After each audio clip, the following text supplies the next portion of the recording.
ಸ್ನೇಹಿತರೆ, ನಾನಿವತ್ತು ಉತ್ತರ ಕನ್ನಡ ಜಿಲ್ಲೆಯ ಹೊನ್ನಾವರ ಕುಮಟಾ ಮಧ್ಯದಲ್ಲಿರುವಂತಹ ಬಡಗಣಿಯಲ್ಲಿರುವ ತುಳಸುಗೌಡ ಅವರು ಹಲವಾರು ರೀತಿಯ ತರಕಾರಿ ಹಾಗೆ ರಾಗಿ ಇತ್ಯಾದಿಗಳೆಲ್ಲವನ್ನು ಬೆಳೆದು ತನಗೆ ಹೆಚ್ಚಾಗಿದ್ದನ್ನು ಬೇಕಾದವರಿಗೂ ಮಾರಾಟಕ್ಕೆ ಮಾಡುತ್ತಾರೆ. ಸಗಣಿ ಗೊಬ್ಬರವನ್ನು ಬೆಳೆಸಿ ಈ ರೀತಿ ಬೆಳೆಯುವುದು ಅಪರೂಪ ಅಂತಲೇ ಹೇಳಬೇಕು. ಭತ್ತದ ತೆನೆ ಇರುವ ಈ ರೀತಿಯಾಗಿ ಗೋಪುರ ಆಗಿ ಮಾಡೋದಕ್ಕೆ ಕೈ ಕುತ್ರಿ ಅಂತೀವಿ. ಇದು ಹುಲ್ಲು ಅಂದರೆ ಭತ್ತವನ್ನು ತೆಗೆದಾದ ನಂತರ ಇರುವಂತಹ ಹುಲ್ಲನ್ನು ಈ ರೀತಿ ಮಾಡಿರೋದಕ್ಕೆ ಹುಲ್ಲು ಕುತ್ರಿ ಅಂತೀವಿ. ನೋಡಿ, ಮಕ್ಕಳಿಗೆಲ್ಲ ಇದರಲ್ಲಿ ಆಡೋದು ಅಂದರೆ ಎಷ್ಟು ಖುಷಿ ನೋಡಿ. ನನ್ನ ಅತ್ತಿಗೆ ಮೊಮ್ಮಕ್ಕಳು ಇದರಲ್ಲಿ ಆಡಿ ಖುಷಿ ಪಡ್ತಾರೆ. ಯಾಕೆಂದರೆ ಮನೆ ಹತ್ತಿರದಲ್ಲೇ ಇವೆಲ್ಲ ಸಿಗುತ್ತೆ. ಪೇಟೆ ಮಕ್ಕಳಿಗೆ ಇದು ಅಲಭ್ಯವಾದ್ದರಿಂದ ಈ ವಿಡಿಯೋ ತುಣುಕನ್ನು ನಿಮ್ಮೊಡನೆ ಹಂಚಿಕೊಳ್ತಾ ಇರುವಂಥದ್ದು.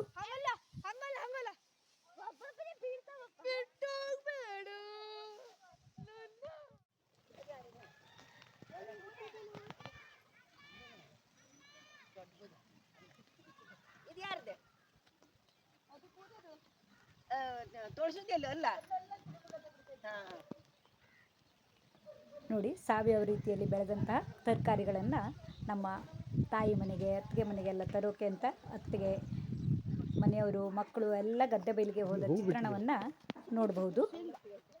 ಶೇಂಗಾ ಬೆಳೆ, ಇದೆಲ್ಲ ಶೇಂಗಾ ಬೆಳೆ ನೋಡಿ. ಇನ್ನೊಂದು ತಿಂಗಳಲ್ಲಿ ಈ ಶೇಂಗಾ ಬೆಳೆಯನ್ನು ನಾವು ಅಂದರೆ ಗಿಡವನ್ನು ಕಿತ್ತು ತೆಗೆಯುವ ಸಮಯ ಬಂದಿರುತ್ತೆ.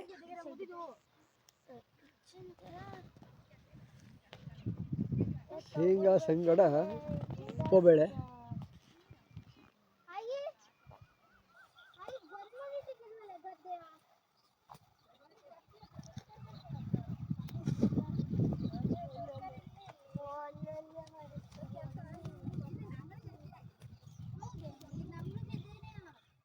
ಮಳೆಗಾಲದ ಒಂದು ಬೆಳೆಯ ನಂತರ ನೋಡಿ ಖಾಲಿ ಖಾಲಿ ಬಿದ್ದ ಜಮೀನು. ಅಪರೂಪಕ್ಕೊಮ್ಮೆ ಕೆಲವೆಡೆ ಶೇಂಗಾ ಉಪ್ಪುಬೇಳೆ ಬೆಳೀತಾರೆ.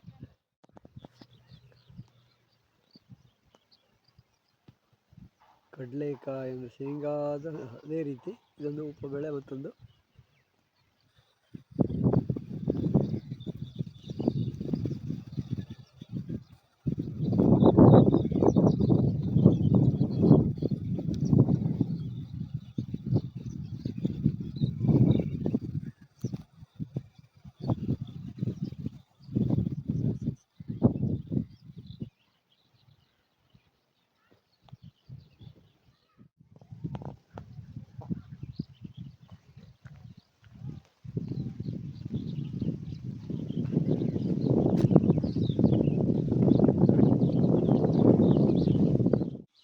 ಆಕಳ ಪಶುಗಳ ಮೇವಿಗಾಗಿ ಈಗಲೇ ತಯಾರಿ ಮಾಡಿಟ್ಟುಕೊಂಡು ಮಳೆಗಾಲಕ್ಕೆಂದು ತಯಾರಿ ಮಾಡಿಕೊಂಡ ಹುಲ್ಲಿನ ಬವಣೆ. ಗದ್ದೆಯಲ್ಲೇ ಮಧ್ಯದಲ್ಲಿ ಹೊಂಡ ತೋಡಿ ನೀರು ಬಂದದ್ದನ್ನು ಉಪಯೋಗಿಸಿಕೊಳ್ಳುವ.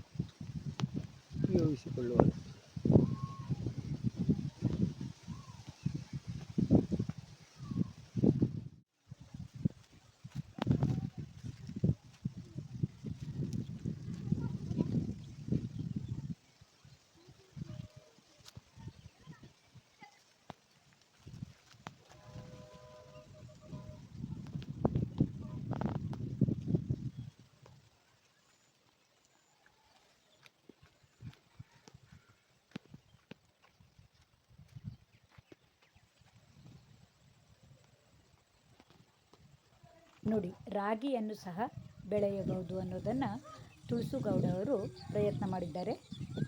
ತೆನೆ ಬಂದು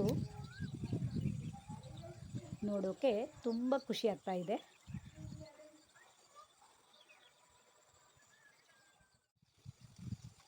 ಹಾಗೆ ಇಲ್ಲಿ ಮೊಗೆಕಾಯಿ, ಕಲ್ಲಂಗಡಿ, ಸೋರೆಕಾಯಿ ಇತ್ಯಾದಿಗಳನ್ನು ಸಹ ಈ ರೀತಿಯಾಗಿ ಹೊಂಡದಲ್ಲಿ ನೆಟ್ಟು ಬೆಳೆಸಿದ್ದಾರೆ. ಇವೆಲ್ಲವೂ ಇನ್ನೂ ಬೆಳೆ ಬರಬೇಕು. ಇತ್ತೀಚೆಗೆ ಇಂತಹ ತರಕಾರಿ ಬೆಳೆಯುವವರು ಕಡಿಮೆ ಆಗುತ್ತಿದ್ದಾರೆ. ಅದರಲ್ಲೂ ಇಂತಹ ಸಾಂಪ್ರದಾಯಿಕ ರೀತಿಯಲ್ಲಿ ಬೆಳೆಯುವ ಬೆಳೆಯನ್ನು ಬೆಳೆದು ಊರವರಿಗೆಲ್ಲ ಹಂಚುವ ಇವರ ಕಾಯಕವು ತುಂಬ ಖುಷಿಯಾದ್ದರಿಂದ ನಿಮ್ಮೊಡನೆ ಹಂಚಿಕೊಳ್ತಾ ಇರುವಂಥದ್ದು.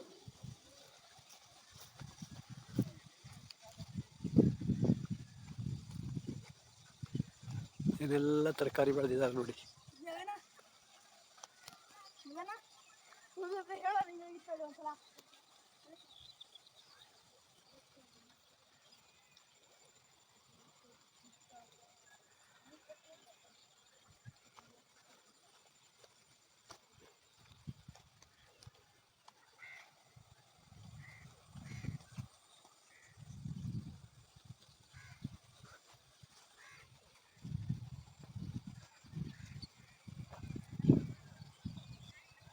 ಫ್ರೆಶ್ ಇದು ಅದು. ಹಾಂ, ದನ ಪಾಲಕ್ಕು ದೊಡ್ಡವು. ನಾವು ಈಗ ಮಾತ್ರ ಬಂದ್ರು.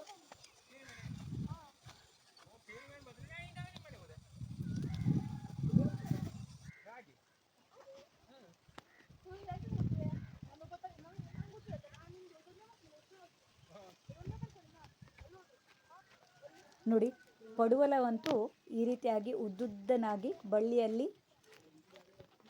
ನೇತಾಡುತ್ತಿವೆ.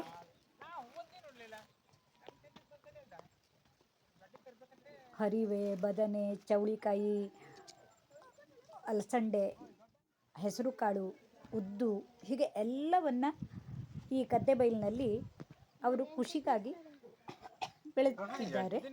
ನಾಳೆ ಕೊಂದಿನ ಆಗುದಿಲ್ಲ, ನಾಡಿದಕ್ಕೆ ಸುಮಾರು ದೊಡ್ಡ ಆಗ್ಬಿಡ್ತದೆ, ಪಟ ಪಟ ದೊಡ್ಡ ಆಗ್ತದೆ. ಈ ವರ್ಷ ಎಂತ ಆಯ್ತೇನೆ ಅದು ನಮ್ಗೆ ಕೊಟ್ಟೆ ಆಗ್ಬಿಡ್ತು. ಹಾಂ, ಹಂಗಾಗಿ ಅದು ಮತ್ತೆ ಎಲ್ಲ ಔಷಧಿ ಹೊಡ್ಕೊಂಡ್ರೆ ಹೌದೌದು.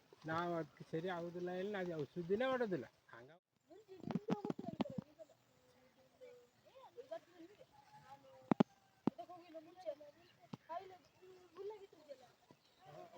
ಎಲ್ಲ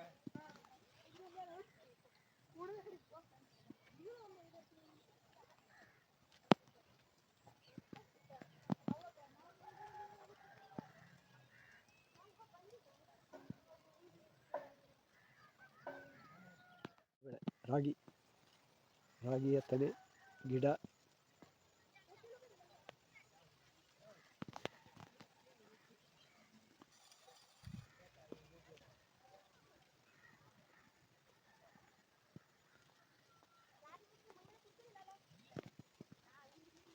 ಇದು ಚೌಳಿಕಾಯಿ ಗಿಡದಿಂದ ಗಿಡ ಆಗ್ತದೆ ಅದು.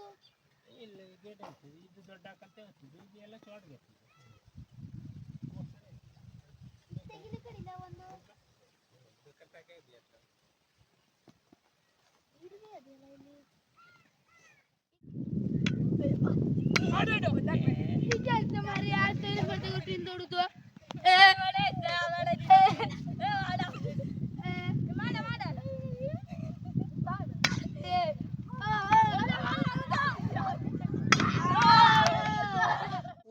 ಪಟ್ಲಕಾಯಿಯ ಪಲ್ಯ ಮಾಡೋಕ್ಕೆ ಈ ರೀತಿಯಾಗಿ ಹೆಚ್ಚಿಟ್ಟಿದ್ದು. ಇದು ಸುಮ್ಮನೆ ಒಗ್ಗರಣೆ ಹಾಕಿ ಕಾಯಿ ತುರಿ, ಸಿಹಿದಾಗ ಸ್ವಲ್ಪ ಬೆಲ್ಲ, ಉಪ್ಪು ಹಾಕಿದರೆ ರುಚಿಯಾದ ಆರೋಗ್ಯಕರ ಪಟ್ಲಕಾಯಿ ಪಲ್ಯ ಸಿದ್ಧಾಗುತ್ತೆ.